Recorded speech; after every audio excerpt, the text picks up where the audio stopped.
On the golden world of Paralyzed, where the skies shimmered with floating palaces and wealth was measured in light instead of coin, Lady Sareth lived in a mansion of glass towers and silver halls.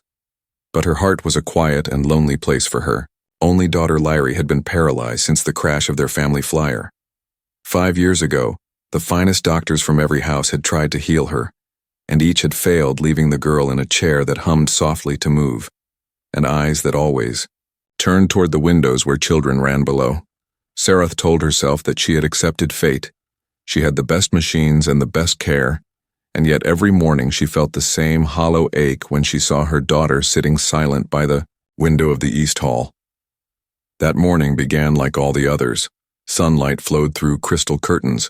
Servants moved in careful silence, setting the table with gold utensils and aromatic fruits from distant gardens.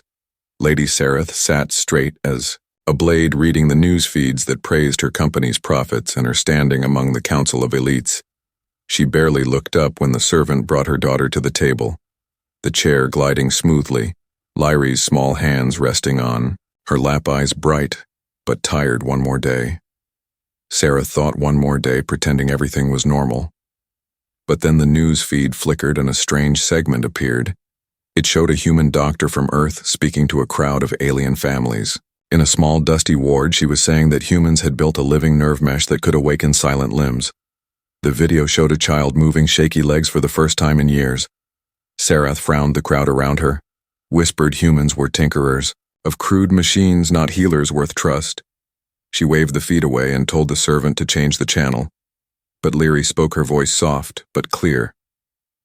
"Mother, may I try that, please?" I saved enough for the small brace. Her mother's gaze snapped to her, and before she could speak, they all heard it, a faint scrape from the hallway. Like a step, Sareth rose slowly. Her breath caught. She turned and saw Lyrie standing at the threshold, holding a thin brace wrapped around her legs, glowing with small, blue lines. For a moment, the world froze. Her mind could not fit the image. Her heart could not believe her daughter was upright, trembling but upright. And when Lyrie smiled, the shock broke the perfect control of Lady Sareth. Her hand slipped, and the crystal plate fell. It shattered across the marble floor with a sound that echoed through the entire mansion. Servants gasped. Guards rushed in, and in that single heartbeat, the scene burned itself into memory. The paralyzed heiress standing the plate, on the floor the mother staring wide-eyed in disbelief. The human brace glowing like a secret miracle. The guards grabbed the device at once, treating it like contraband. Sareth's voice returned sharp and commanding, ordering them to take it to the lab to scan for danger. Lyrie cried out, begging them to stop, but the servants obeyed. She tried to move forward, stumbled, and fell. Mara, the human doctor's name, flashed again on the news stream. Her voice calm as she explained the process. The mesh worked by reading muscle signals too weak to move and amplifying them, teaching the nerves to speak again. That night, Sareth sat in her private chamber, surrounded by quiet and moonlight. She replayed the moment again and again, Lyrie's trembling, legs the sound of glass breaking, the look of joy and fear mixed together. She could not ignore the truth. Her daughter had moved, and the power that made it happen came from humans. The same species her kind mocked as reckless traders of half-legal machines. She opened a private channel and called the clinic listed at the end of the broadcast. The screen showed a woman with dark eyes and tired hands. Dr. Mara Mara listened without judgment when Sareth described the event. She spoke in gentle tones, explaining that the brace Lyrie used was part of a larger therapy, combining living mesh training and emotional focus. She did not promise miracles.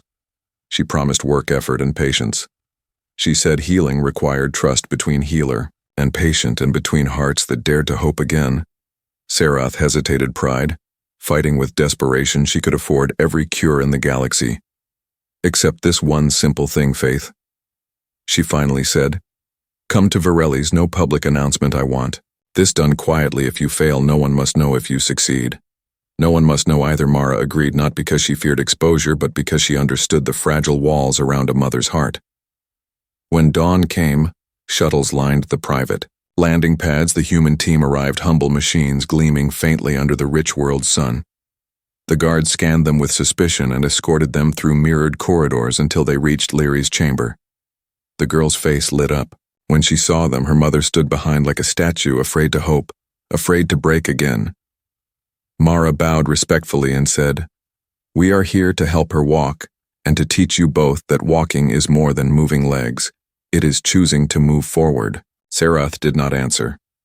She only nodded. The first test began in silence. Bo, the physical therapist, adjusted the brace. Tico, the engineer, linked the sensors. Hearthlight, the small AI, projected a warm tone like a heart beating. Leary stood with help and tried to shift her weight. The room held its breath.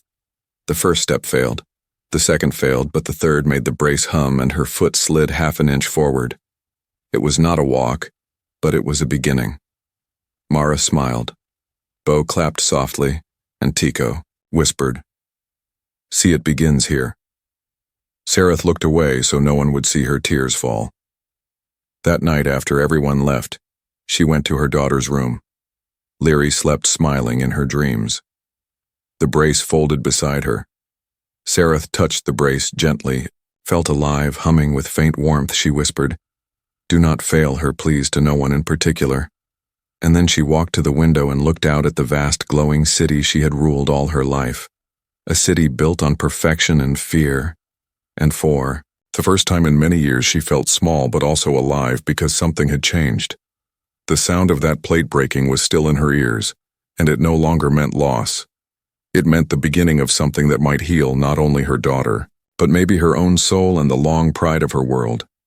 The morning after the secret call, the mansion of Lady Sarath awoke to an unusual hum of engines from the sky, because the human shuttle had arrived sleek silver with paint peeling at the edges, but glowing faintly with real warmth. Unlike the cold polish of the Varelli's air yachts, the guards lined up, their spears crackling with energy, and their faces filled with quiet judgment. For on this world, humans were viewed as clever pests, not equals.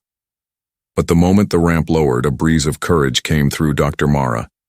Chen stepped out first, her boots simple, her coat scuffed from long travel, yet her eyes calm and bright. Behind her walked Bo, the tall physical therapist, with a patient smile and a slow, steady walk that made even the guards instinctively match pace. Then came Tico, the engineer, young and restless, carrying cases full of strange, flexible materials and tiny silver bands, and finally, rolling on small wheels, came Hearthlight, the AI unit, shaped like a sphere of soft light, humming like a distant lullaby. Together they looked less like invaders and more like friends who had walked far just to bring warmth to a frozen house. Lady Sarath stood at the top of the hall, dressed in flowing silk and authority. She greeted them with words that sounded polite but cold. "I am granting permission for observation. Only," she said, "do not overstep your place." Mara bowed once and replied softly, "We come only to give." The girl a chance at motion, nothing more, nothing less. The guard scanned every case and muttered about primitive tech when Tico unfolded the exomesh and placed it on the table. The mesh pulsed gently as if breathing, alive and subtle. One of the guards whispered, "It feels like skin," and recoiled. Bo chuckled. "Humans build with feeling," he said, "not only numbers." Lyrie sat by the window, her eyes wide with hope. She had waited all night. She had practiced lifting her arms, pretending to stand. She had whispered to the stars that she would not fail this time. When Mara knelt before her and said, "May I?" Lyrie nodded and whispered, "Please." The human doctor's hands were gentle. She attached sensors along the girl's back, spine, and thighs, then slid the mesh around her legs. It molded perfectly, as if remembering her shape. Hearthlight floated near and murmured tiny sounds that guided the readings, its voice like a soft song. Bo stood behind her, giving small instructions. "Shoulders straight. Breathe easy. Think of standing as a story your body wants to tell." When Lyrie tried to rise the first time, her knees shook and the mesh glowed dim. She gasped, and the room seemed to hold its breath. Lady Sarath clenched her fists but said nothing. Mara only whispered again, "Try not to command your legs, listen to them." Lyrie closed her eyes. The hum rose like a gentle wind, and suddenly the brace answered. Its light grew stronger, and her feet pressed against the floor, 1 inch, maybe 2. But enough to make the servants drop their trays, and Bo grinned from ear to ear. She did not stay upright long, but when she fell, she laughed for the first time since the crash. A clear, ringing laugh that filled the hall like sunlight breaking through storm clouds. That Night, the servants whispered about it in the kitchens. They said maybe humans really did touch life differently. Maybe they built from heart instead of law.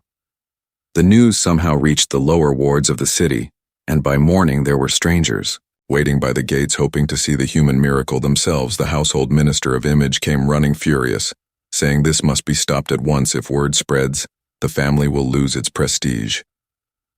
Sarath listened with tight lips. Then he said, "Record their extinction for the archives." None of them understood yet what that courage meant. On Earth, families held hands, soldiers loaded weapons, and engineers checked engines one last time. Fear still lived in every heart, but beside it stood something older: stubbornness, the will that had dragged humanity from caves to stars. The countdown reached 0. The first shadow of the enemy fleet covered the moon. Every radar lit red. Commander Arik Vale looked at his crew and said, "They think fear rules us. Let's prove them wrong." And as the first wave of alien ships descended, humanity did not kneel. They launched. The war for Earth had begun, and for the first time the galaxy would learn what it meant when humans refused to teeth behind the smile. The first strike came without warning, a beam of light that sliced through the upper atmosphere, like a god's hand tearing the sky apart. The beam struck the Pacific Ocean, turning miles of water into steam in seconds. Every satellite watching caught the explosion, and for a moment the world held its breath, waiting to see if anything human could still stand when the light faded. The ocean boiled and waves rose taller than skyscrapers, yet in the command centers under the sea and across mountains, the systems remained alive because humans had already planned for failure before the fight began. Commander Arik Vale stood before the main display as sensors recalibrated and data poured in. He was calm, almost still watching the impossible happen, and then taking a deep breath, he said to his crew, "They wanted fear. Let's give them fire." He turned to Lyra and Tau and gave orders faster than anyone could write them down. They had spent years building networks of satellites and drones, meant for communication and weather. Now they would use them as weapons. The alien ships hung above the atmosphere, moving slowly, precise and arrogant. They did not fire again immediately. They were scanning, curious, studying the insects that dared to defy them. The first human counterattack came from orbit, a cluster of decommissioned mining satellites activated at once under a hidden command, their cargo bays filled with iron dust. Each satellite spun fast, releasing a cloud of metallic particles into space, forming a thin, reflective net. The alien ships fired through it, and their beams scattered, losing focus. For the first time in galactic history, the Empire of Valorith missed across the world. Humans cheered, but Arik did not smile. He knew they had only slowed the storm, not stopped it. He ordered all orbital fighters to launch. The pilots were a mix of nations and languages, but every one of them carried the same vow. They would fight even if no one came back. In the cockpit of the fighter named Dawnbreaker, Sarah Niles checked her systems. She had trained for years for atmospheric battles, never for a war against gods. She whispered to herself, "If they bleed, we live." Then she joined the swarm of fighters rising through the clouds like sparks from a fire. The alien ships released drones, cold silver machines that moved faster than bullets. They tore through human formations, but the pilots adapted within minutes. They used gravity itself as a weapon, diving into thicker air, forcing the drones to chase them into dense atmosphere where heat built and sensors failed. Sarah led one of the first kills when she guided a drone straight into a thunderstorm and ignited her afterburners behind it. The explosion lit up the clouds, and her voice filled the radio saying, "They can fall down on Earth." Scientists watched the patterns of the battle and began to see something the aliens did not. The Valorith fought by doctrine, every move predictable, every command flowing from a central core. They had built perfection, but perfection could not bend. Humans thrived in chaos. They learned as they burned. In the third hour of battle, Lyra cracked part of the enemy signal traffic. She found that each drone and ship relied on a central coordination code. She shouted across the room, "They talk too much, I can listen to them." Arik gave her full access, and within minutes she was inside the alien net. Her eyes flickered as she worked faster than any machine built by humans. Finally, she smiled. They think we are animals. Let's show them what animals do when cornered. She sent false data into the enemy swarm, telling them Earth's defense grid was retreating. The alien fleet shifted to pursue a ghost formation, leaving their flanks open. That was when the old missile silos in Siberia woke from decades of sleep, guided by new AI brains and human stubbornness. The missiles did not aim for ships directly but detonated in front of them, scattering tungsten rods at near light speed. The result was devastating. A dozen alien cruisers shattered under a storm of man-made metal. For a brief hour, humanity gained hope. News spread across the planet that the enemy could be hurt. The people who had hidden in shelters now came out to help, bringing food, water, and supplies to the defense forces. Farmers welded armor plates. Scientists guided local energy grids to feed power into shield generators. It was chaos, beautiful human chaos, but the Empire was not slow to respond. On the flagship orbiting above the moon, the alien admiral watched with what his species considered amusement. Humans were creative but crude. He decided it was time to teach them the difference between defiance and destruction. He ordered the release of the Mirror Lance, an orbital weapon capable of focusing starlight into death. The beam struck Africa, carving a line across the desert and leaving glass in its wake. Millions cried out in anger. Not fear for the first time. Humanity saw the face of their enemy and swore vengeance. Eric stood silent as reports came in. His face was pale, but his voice steady. He said, "They are not gods.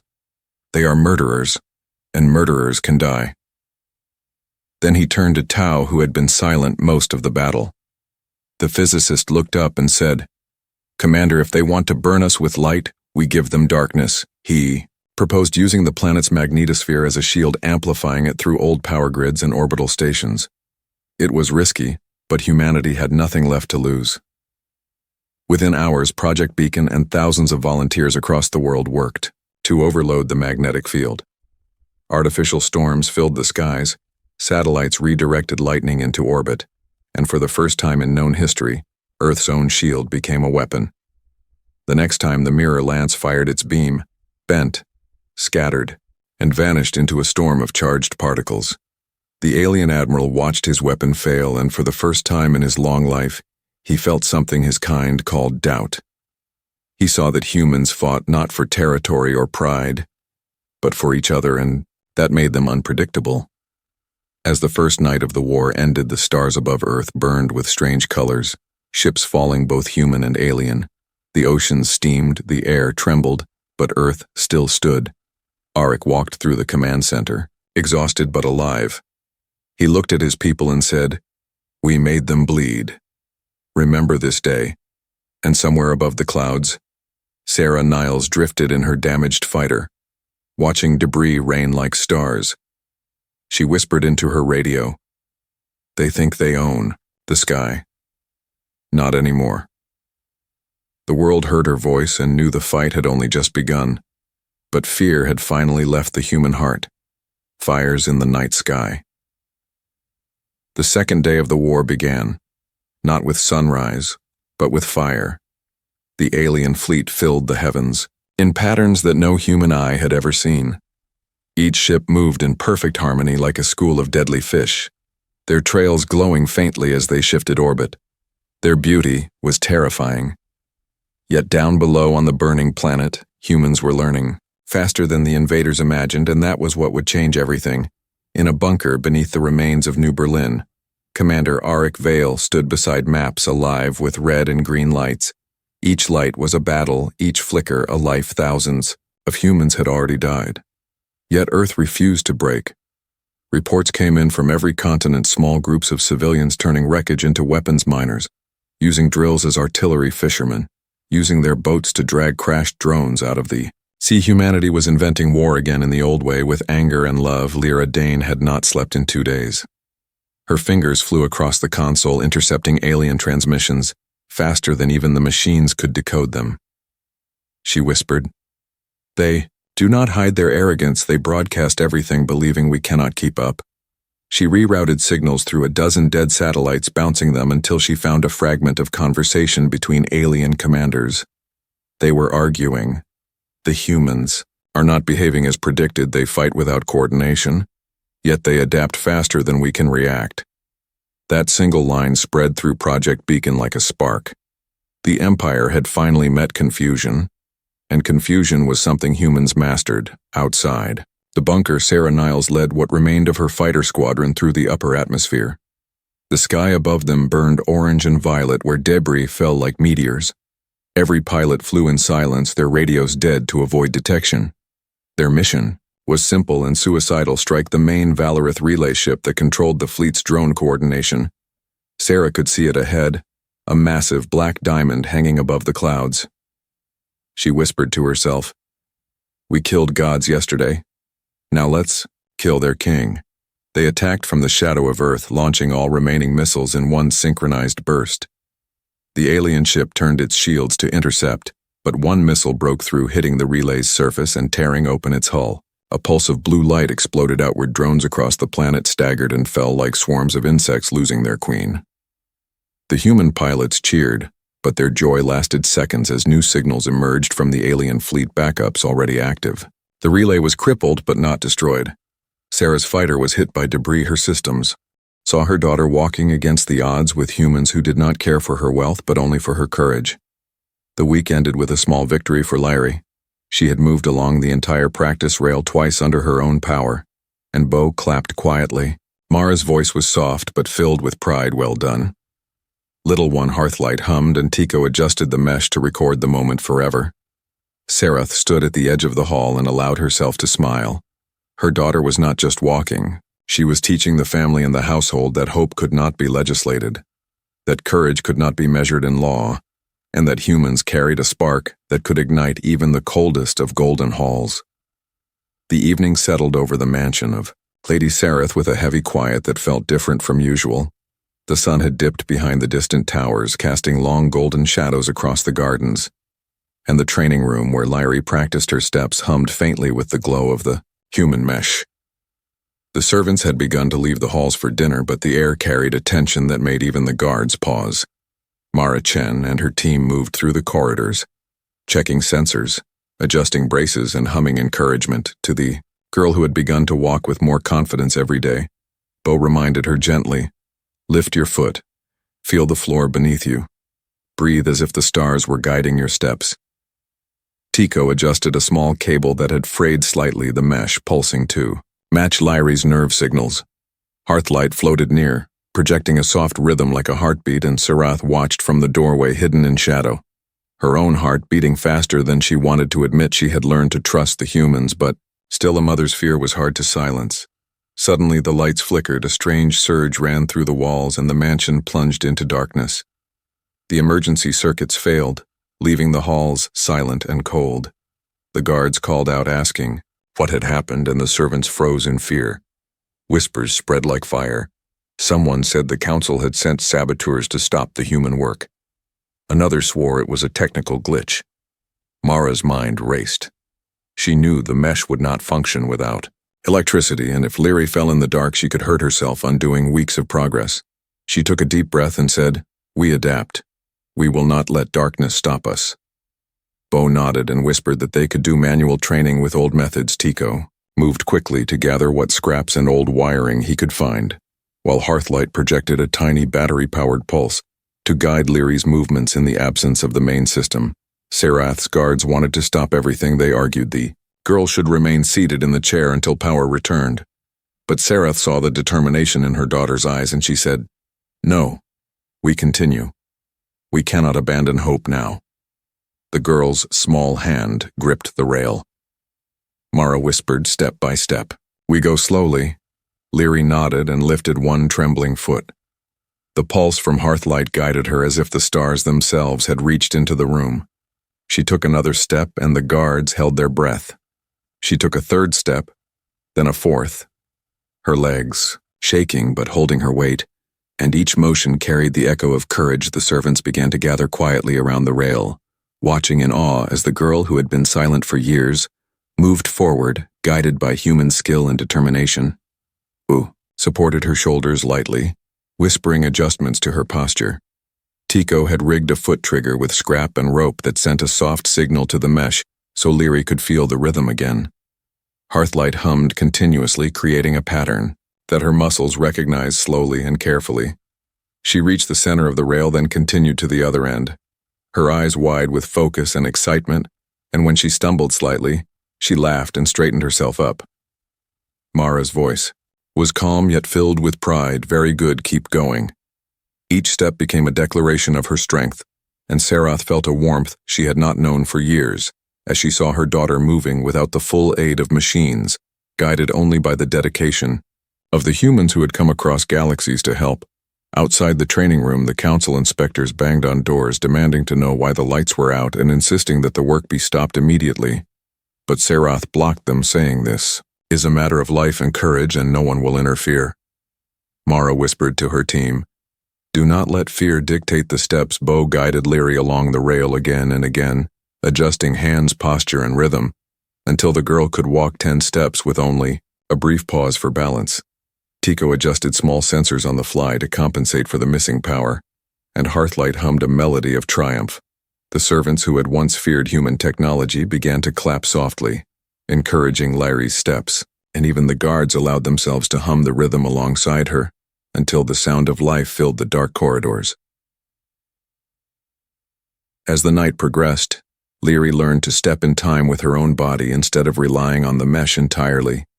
She rose from the center of the rail and with small hesitant movements walked toward the far wall. Unsupported, she wobbled and held her arms out wide, her face shining with effort and joy. Mara called it, "Your first independent steps, little one."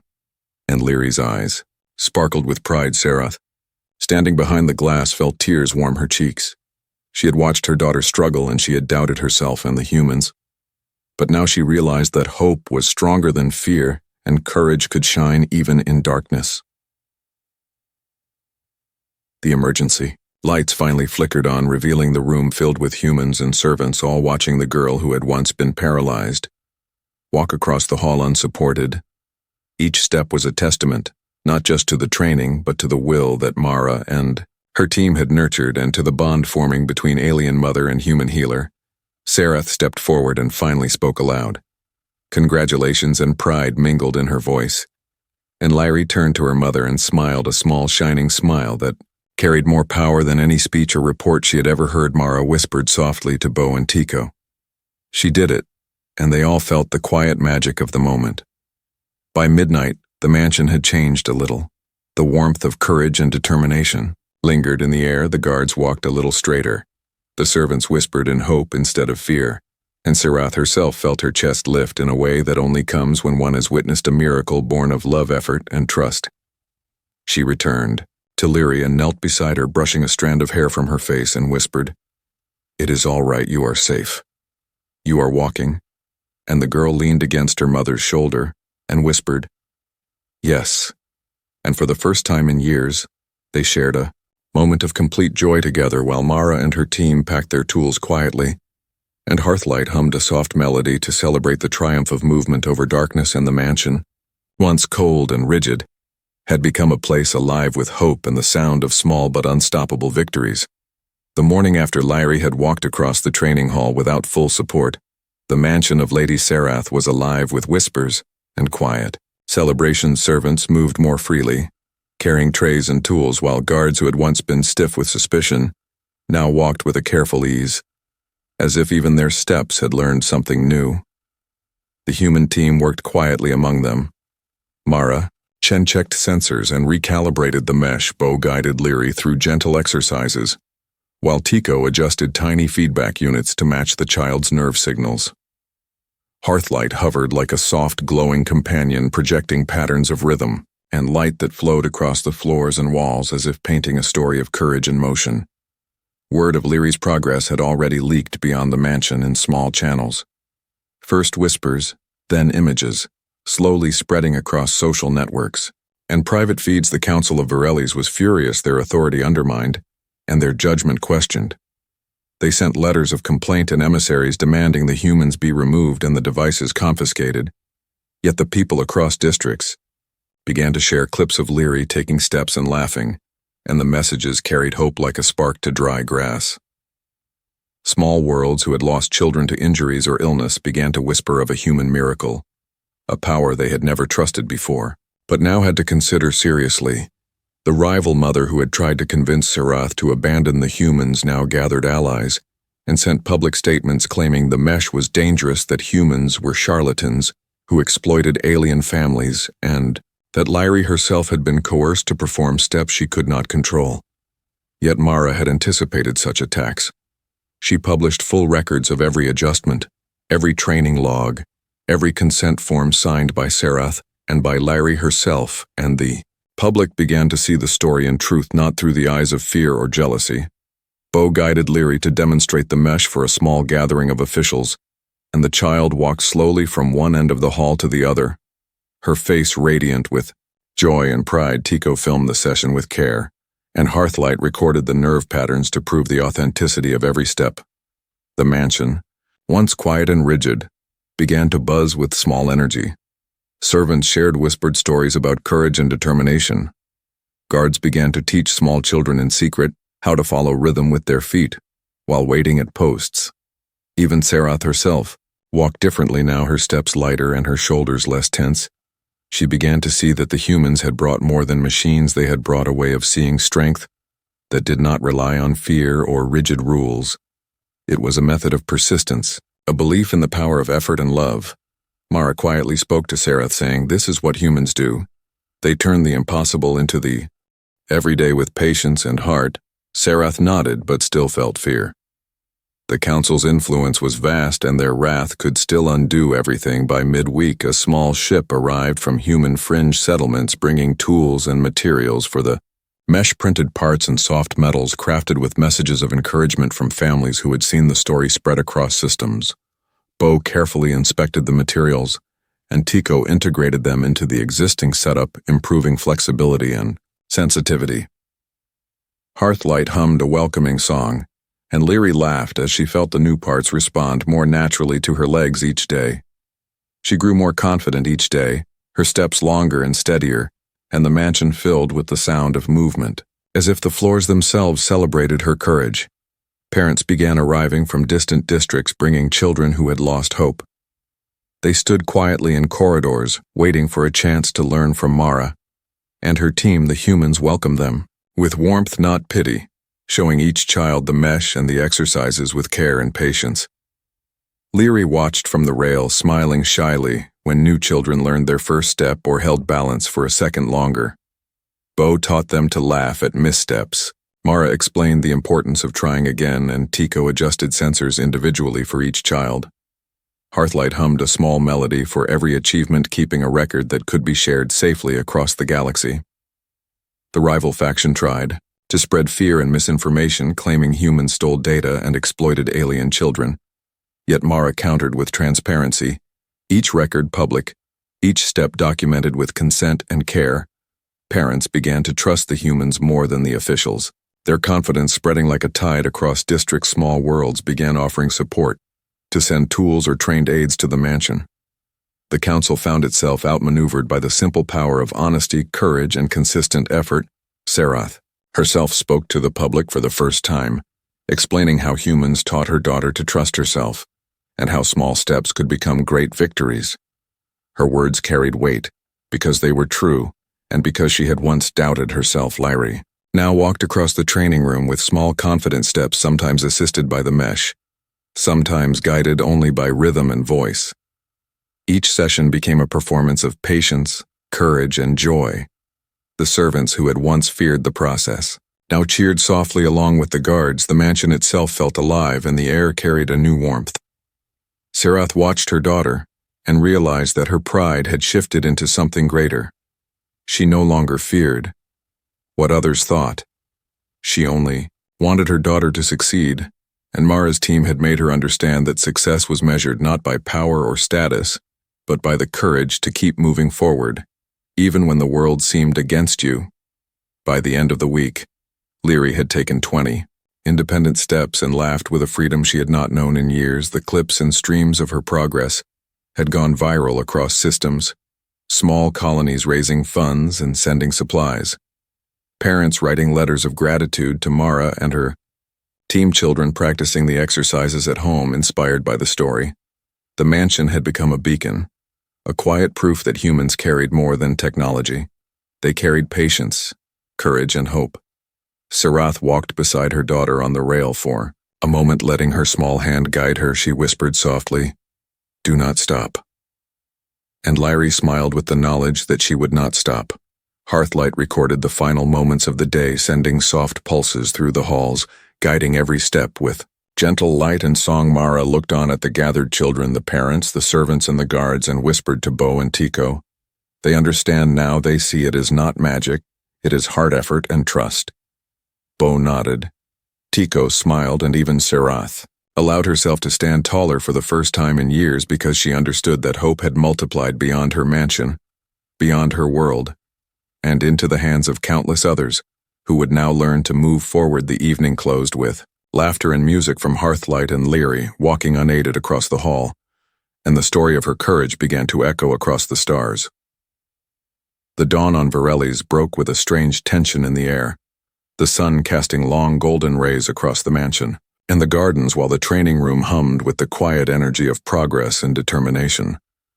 Lady Sarath stood at the edge of the hall, watching her daughter walk along the rail, unaided, her heart both proud and heavy because she knew that each step carried more than her child's courage.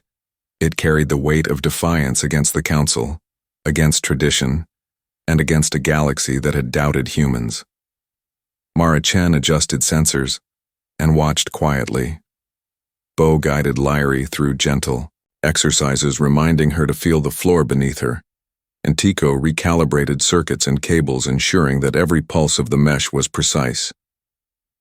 Hearthlight floated near, projecting soft light across the hall like a ribbon of encouragement, and even the guards now followed the rhythm, humming quietly as they patrolled the corridors. The rival faction had not given up their attacks. Instead, they escalated, claiming that humans were spreading illegal technologies and demanding that Sarath hand over the designs and training logs or face severe penalties. The council itself threatened to revoke her family's fortune and privileges, leaving the mansion vulnerable to seizure and isolation. But Sarath had learned to trust the humans and their guidance, and she refused to comply. She called Mara privately and whispered that she was willing to stake her fortune and social standing to keep this work alive. Mara nodded, understanding the weight of the choice, and said, "We will protect her and every child who comes through this hall." The humans had come not for profit, but for the courage to help. And Sarath realized that she had found allies who valued humanity and hope over gold and power. The council escalated further, freezing the imports of vital materials for the mesh and threatening to arrest any human who remained on Paralyzed. Yet Mara acted with calm precision. She called together her team, Bo, Tico, and Hearthlight, and devised a plan to continue the work openly and safely. She prepared alternative sources and ensured that all training sessions were documented for transparency. Every exercise recorded, every adjustment noted, and every child's progress tracked without compromising safety. She spoke to Sarath and said, "We cannot hide hope. It is too powerful to be contained. We must show the world that courage and care cannot be silenced." And Sarath finally understood that the cost of protecting this miracle was high, but the consequences of stopping would be far worse. To demonstrate the safety and effectiveness of the methods, Mara invited a small group of parents with children who had previously lost hope. She explained the exercises in clear terms, demonstrating how muscle memory and guided nerve stimulation could awaken motion, and how patience and encouragement were as vital as the mesh itself. Bo guided the children through the motions with gentle hands. Tico adjusted the mesh and sensors individually for each child, and Hearthlight hummed softly to provide rhythm and light. Lyrie watched from the rail, teaching smaller children how to grip the handles and find balance. Her own courage inspiring others to try again and try again. Even when failure seemed certain, the mansion filled with quiet laughter and focused energy as children discovered the strength they thought they had lost. The rival mother attempted to intervene, sending masked agents to disrupt sessions. But the guards, now loyal to Sarath and inspired by human courage, blocked their access and quietly but firmly escorted them away. The council sent letters warning of severe punishment and fines. Mara and Sarath met with emissaries and offered a solution. Instead of confrontation, they proposed an open license to the methods and designs allowing any world willing to train children with transparency to use the mesh freely with oversight and consent. Sarath committed her fortune to fund a new center open to all, and Mara explained that this openness would ensure that no one could misuse the technology while still allowing children to receive the help they needed. The first live session in the new center became a quiet triumph. 5 children, guided by humans, walked step by step across the halls with small rhythmic support from the mesh, their laughter and small cheers echoing across the space. The rival faction watched from a distance, unable to stop the simple beauty of the moment. Even the council emissaries could not deny the proof of progress. The parents whispered gratitude and amazement, while Leary smiled from the rail, teaching the children to laugh at their mistakes and celebrate every small success. Bo guided her hands carefully through the exercises. Mara provided calm instruction. Tico adjusted every sensor and cable with meticulous care, and Hearthlight hummed the rhythm of courage for every step. Sarath herself spoke to the crowd, explaining that humans had brought not only machines but patience and hope, and that courage could not be measured by law or wealth alone. She said that every step taken in this hall was a declaration that hope cannot be silenced or stolen, and that every child deserves a chance to move forward. The people listening understood, and slowly the opposition began to fade because no decree or law could stop what humans and children could accomplish together. By the end of the week, the new center had grown to host more children than ever before. Lyrie now walked longer distances every day, her steps steady and confident, her laughter bright and clear. The servants whispered stories of hope and courage across the halls, the guards moved more lightly, and even rival families began sending their children quietly to see the human miracle and the power of effort and care. Mara watched Leary and whispered to Bo and Tico that the cost of the promise had been high, but every step justified it. Bo nodded, Tico smiled, and Hearthlight hummed softly, recording each moment for the future to inspire countless worlds. Sarath finally allowed herself a quiet smile. She had risked fortune, status, and pride. Yet the reward was greater than she had imagined. Her daughter walking, teaching others and proving that humans brought something beyond technology that could not be measured in laws or gold, but only in courage, persistence, and love. The day closed with soft light in the training hall, children walking with laughter and determination, and the mansion alive with warmth and the quiet realization that sometimes the price of a promise is high, but the cost of failing to keep it is far higher. The morning on Varelli's broke like a promise fulfilled. Sunlight streamed across the mansion and the newly built training center, casting long golden rays that danced across polished floors, and the quiet excitement of children ready to learn and try again. Lady Sarath walked beside Mara Chen as they observed the first group of young learners, guided by Bo and Tico and Hearthlight hovering above, projecting soft rhythmic light to help the children sense movement and balance.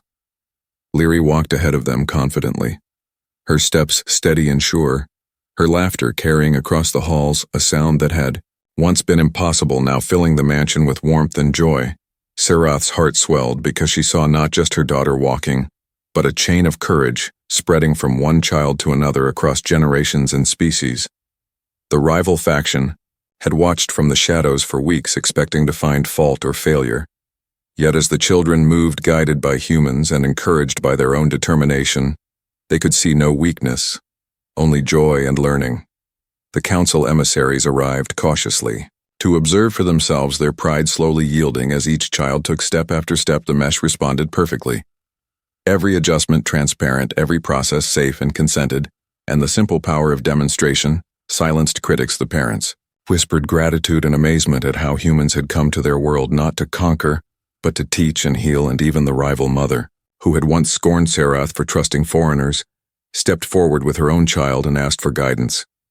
Mara smiled and welcomed them, immediately showing them that courage and care were stronger than pride or rivalry. Leary now led small groups of children, teaching them balance and rhythm, guiding them with patience and love. She laughed when they stumbled and cheered when they succeeded. She learned to watch the small details in their steps, the tension in their shoulders, the strength in their eyes, and she understood that her own journey had become a lesson for others, that human courage and persistence could ignite hope in even the most cautious hearts. Sarath watched and whispered softly to Mara, I never imagined she could teach like this." Mara nodded and said she learned from you, from all of us, from the steps we have taken together. The mansion itself had changed from a place of rigid gold and cold marble into a living center of learning and joy. Guards moved lightly, patrolling corridors, humming the rhythms they had learned from Hearthlight, and the servants shared stories of courage and persistence across kitchens and halls. Even families who had doubted humans now sent their children quietly to see what could be learned in this new age of hope. Small worlds across the system began sending tools and parts to support the center, creating a network of care and effort fueled by transparency and determination. And Sarath realized that the mansion was no longer hers alone. It belonged to every child who wished to stand and every parent who wished to see hope restored. One afternoon, as the children practiced, Lyri walked across the hall without any support. Her steps steady and measured. She reached the far wall and turned back to face the group and clapped her hands softly, encouraging them to try again, her eyes bright and alive with confidence. Mara and Bo and Tico watched quietly, proud and content, and Sarath felt tears warm her cheeks because she had witnessed not just healing but transformation across hearts and minds. The power of human courage had brought more than walking. It had brought trust, perseverance, and love into a world that had almost forgotten what it meant to hope. Hearthlight projected soft flowing lights across the walls, recording every step and every smile, preserving the memories like a constellation of courage for generations to come. The mesh devices hummed softly as children used them under careful guidance, the rhythm of progress echoing through every corridor, every hall, every courtyard. The mansion had become a living testament that humans brought not only machines but hearts capable of inspiring change. Mara whispered quietly to Sarath, "It is done. Every child here has learned that courage is a choice, not a gift." And Sarath nodded quietly because she could feel it in her bones, the power of persistence and love. The council finally relented, seeing the results undeniable. Their pride bruised, but their respect earned. They signed agreements allowing open use of the methods across worlds with oversight and consent. And Sarath used her fortune to establish scholarships and invite human interns to Varelli's to continue training children and families. Mara agreed and prepared a traveling program to reach distant worlds, spreading the lessons of courage and care. Lyri continued to walk among children, teaching them to fall and rise with patience and laughter, her small hand reaching to guide those who hesitated, her own journey a beacon of hope for all who followed. As the sun set across the golden towers of Varelli's, Sarath walked quietly through the mansion, holding Lyri's hand. The walls hummed with the quiet joy of steps taken and lessons learned. The servants and guards had begun to walk with lighter steps themselves. The human team had earned the trust and love of all who saw them work. Mara whispered softly, "The story is told through every step, every smile, and every heartbeat." Sarath nodded and smiled, knowing that the courage and persistence of humans had changed not only her daughter, but an entire world and beyond. Lyri paused at the top of the hall and turned to face the sunset. Her small hands lifted in a triumphant gesture. She smiled at the humans and the people around her, and the laughter of children echoed like music across the halls. And Sarath laughed aloud, a clear ringing sound, letting herself drop another crystal plate on purpose. This time, not as an accident, but as a declaration of joy and triumph. The sound resonated through the mansion and beyond, and the story of humans teaching courage and care spread across worlds, inspiring countless hearts to believe that effort, love, and persistence could overcome any obstacle. And the galaxy understood why humans were more than inventors, they were carriers of hope. And the story of Lyri and her first steps became legend. The mansion quieted for the night, but the echoes remained. Children slept dreaming of their own courage. Parents whispered to one another about what could be achieved, and Sarath and Mara stood together watching Lyri sleep. Her legs folded neatly, her hands holding small pieces of the mesh, and Hearthlight's soft glow surrounding her, and they knew that humans had not just taught a girl to walk, they had taught a galaxy to believe in effort, love, and hope.